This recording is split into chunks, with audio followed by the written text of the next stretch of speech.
Good morning, dear students. How are you? I hope you all are fine and doing well at home.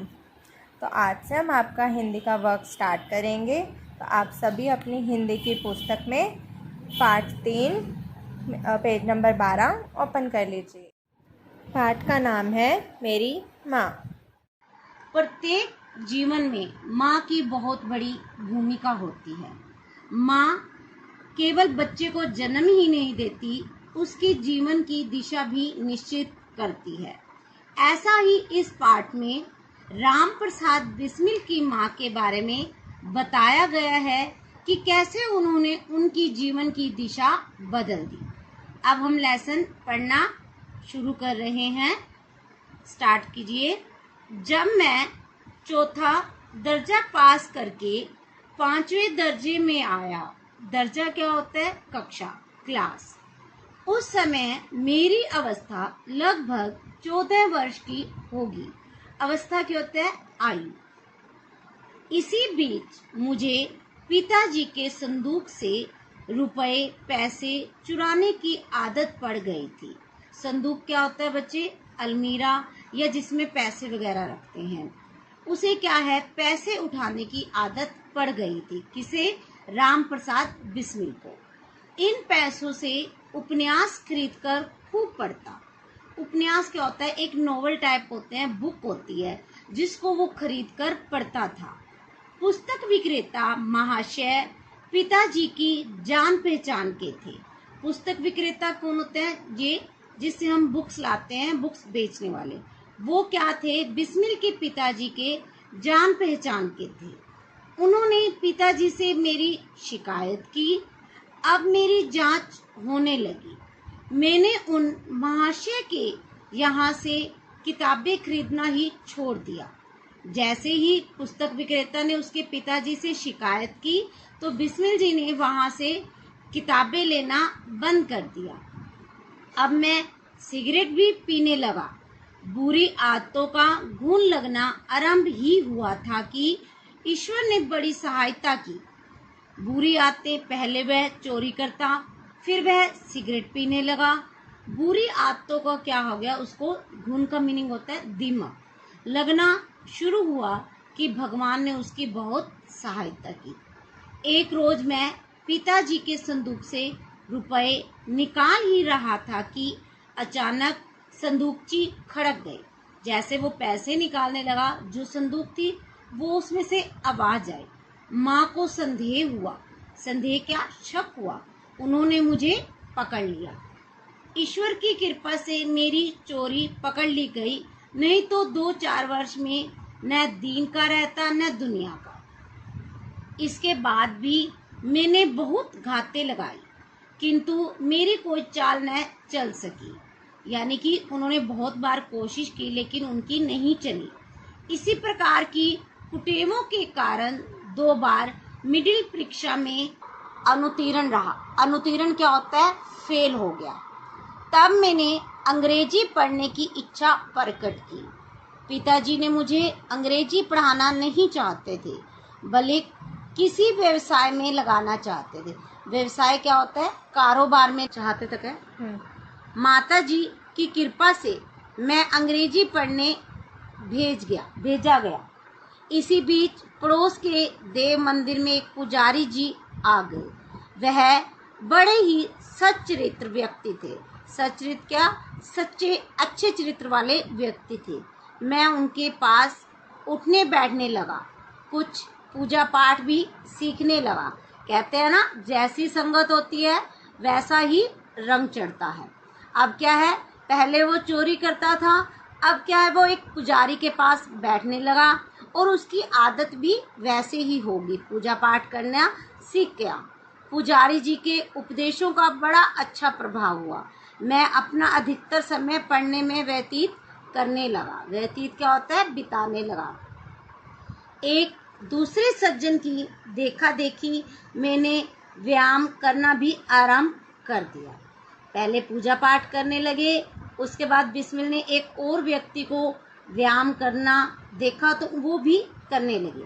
धीरे धीरे मेरी सभी बुरी आदतें और कुभावनाएं जाती रही, कुभावनाएं बुरे विचार। व्यायाम करने से और स्तुति पूजन के अनुशासन से मेरा शरीर सुगठित हो गया और रंग भी निखर गया। व्यायाम एक्सरसाइज करने से उसके रंग भी सुंदर हो गया।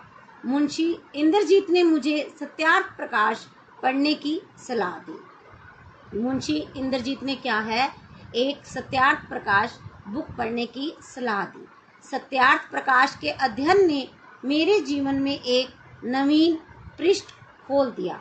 मैं तख्त पर कंबल बिछाकर सोता और प्रातःकाल 4 बजे ही शैया त्याग देता। रात को वो क्या था, कंबल बिछाकर सोता था और सुबह 4 बजे उठ जाता था।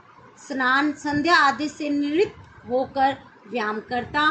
किसी साथी के कहने पर मैंने नमक खाना भी छोड़ दिया। साग या दाल को केवल उबालकर खाता। मिर्च खटाई तो छूता भी न था। इस प्रकार लगातार 5 वर्ष तक मैंने नमक नहीं खाया। नमक न खाने से शरीर के सभी दोष दूर हो गए। सब लोग मेरे स्वास्थ्य को आश्चर्य की दृष्टि से देखते। थोड़े ही दिनों में मैं कट्टर आर्य समाजी हो गया। आर्य समाज के अधिवेशनों में आता जाता।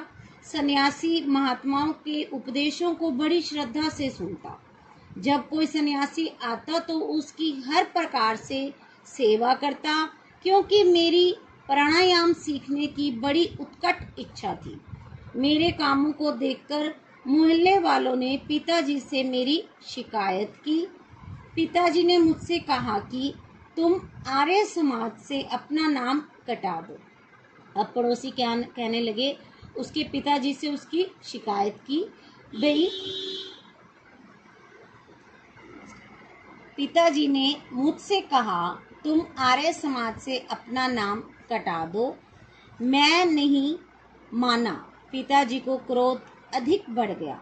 उन्होंने जिद पकड़ ली कि आर्य समाज छोड़ो या घर छोड़ दो।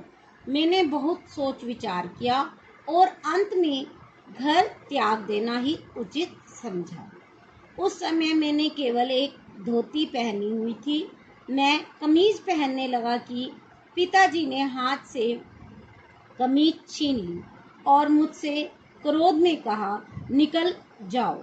अभी इसी समय मुझे भी क्रोध आ गया। क्रोध का मीनिंग पता है बच्चे, गुस्सा।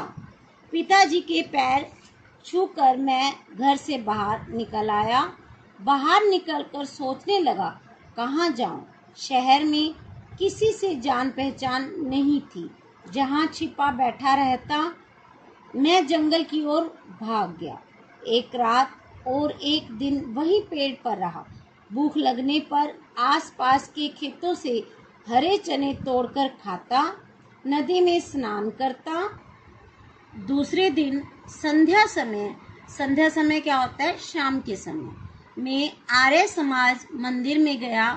एक पेड़ के नीचे एकांत में खड़ा, एकांत अकेले में खड़ा व्याख्यान सुन रहा था। व्याख्यान भाषण कि पिताजी 2 लोगों के लिए वहां आ पहुंचे। मैं पकड़ लिया गया। पिताजी ने मुझे उसी समय स्कूल से हेडमास्टर जी के पास ले गए। हेडमास्टर प्रिंसिपल सर के पास। हेडमास्टर जी ईसाई थे। मैं उनका सम्मान करता था। सारा वृत्तांत सुनने के बाद उन्होंने पिताजी को समझाया कि समझदार लड़के को मारना पीटना ठीक नहीं है।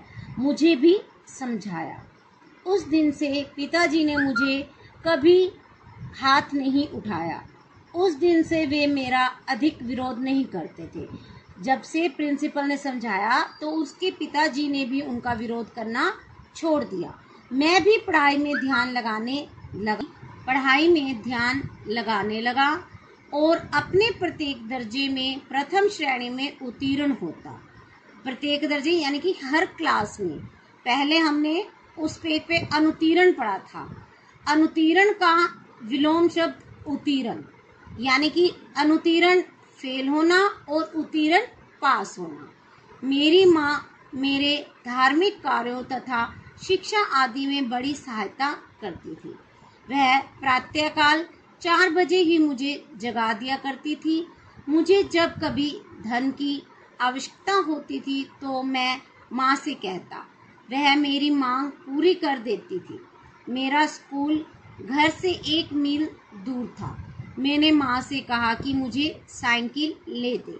उन्होंने मुझे लगभग 100 रुपये दिए। मैंने साइकिल खरीद ली। उस समय मैं 9वें दर्जे में आ गया था, यानी कि 9th कक्षा में आ गया था। कोई देश या धर्म संबंधी पुस्तक पढ़ने की इच्छा होती तो मैं माँ से ही पैसे लेता। एक समय लखनऊ कांग्रेस जाने की बड़ी इच्छा थी। मैंने अपनी इच्छा घर वालों को बताई। दादाजी और पिताजी तो विरोध करते रहे, किंतु माताजी ने मुझे खर्च दे दिया। उसी समय शाहजहाँपुर में सेवा समिति आरंभ हुई।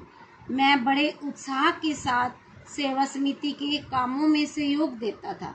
पिताजी को मेरे इस प्रकार के कार्य अच्छे नहीं लगते थे, किंतु माँ मेरा उत्साह कभी भंग नहीं होने देती थी। इस कारण पिताजी व दादी जी से उन्हें अक्सर डांट फटकार भी सुननी पड़ती थी। वास्तव में मेरी माँ स्वर्ग की देवी है। मुझ में जो कुछ जीवन तथा साहस आया वह मेरी माँ के मुझ में विश्वास का ही परिणाम है। माँ के प्रोत्साहन व सहयोग ने मेरे जीवन में वह दृढ़ता प्रदान की कि किसी आपत्ति तथा संकट के आने पर भी मैंने अपने संकल्प को नहीं त्यागा। इस प्रकार बिस्मिल के जीवन में माँ का सबसे बड़ा योगदान था। शब्दार्थ: दर्जा, कक्षा, अवस्था, उम्र, गुण, दिमाग, दीन दुनिया, लोक परलोक, घाते, अनुकूल अवसर, कुटेवो, बुरी चालों, सच्चरित्र, अच्छा चरित्र, व्यतीत, बिताने, कुभावनाएं, बुरी भावनाएं, निर्वित, निपट, कट्टर, अपने मत का कठोरता से पालन करने वाला, उत्कट, तीर, व्याख्यान, भाषण, वृत्तांत, घटना, भंग, टूटना, संकल्प, दृढ़ निश्चय। अब हम पेज 15 पे सही गलत करते हैं। राम प्रसाद बिस्मिल पिता के संदूक से रुपए चुराकर उपन्यास खरीदकर पढ़ते थे। ठीक है या गलत? ठीक, चुराते थे। एक बार राम प्रसाद जी के पिताजी ने उन्हें संदूक से रुपए निकालते देख लिया। गलत है, क्योंकि उसकी माँ ने देखा था।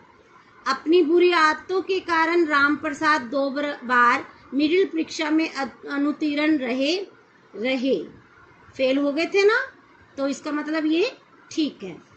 कुछ ही दिनों में राम प्रसाद कट्टर आर्य समाजी हो गए थे।